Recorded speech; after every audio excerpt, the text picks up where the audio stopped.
Hello everyone, Payoneer আরেকটি ব্লগে আপনাদেরকে স্বাগত জানাই।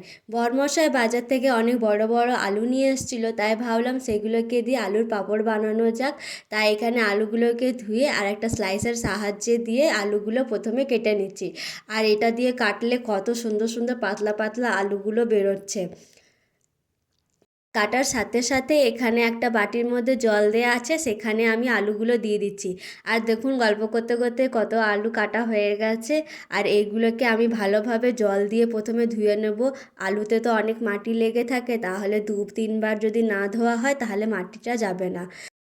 আর ধোয়া হয়ে যাওয়ার পরে কড়াইয়ের মধ্যে সমস্ত আলুগুলো দিয়ে দিলাম। তার মধ্যে পরিমাণ মতো জল দিয়ে দিয়েছি। আর এটাকে গ্যাসের মধ্যে চাপিয়ে দিলাম।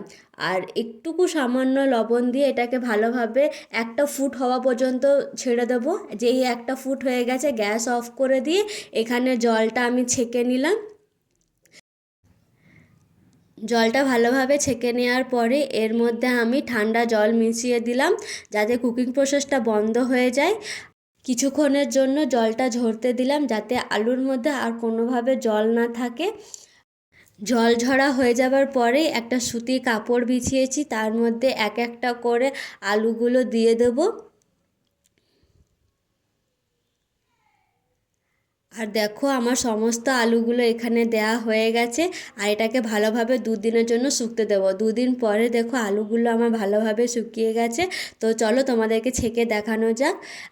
এভাবে আলুর পাঁপড় বানানো আমি আমার মায়ের কাছ থেকে শিখেছি, তাই ভাবলাম তোমাদের কাছেও শেয়ার করা যাক। আর দেখো কত সুন্দর ছাকা হয়ে গেছে। তাহলে আজকের ব্লগটা এখানেই শেষ করলাম, কাল আবার দেখা হচ্ছে।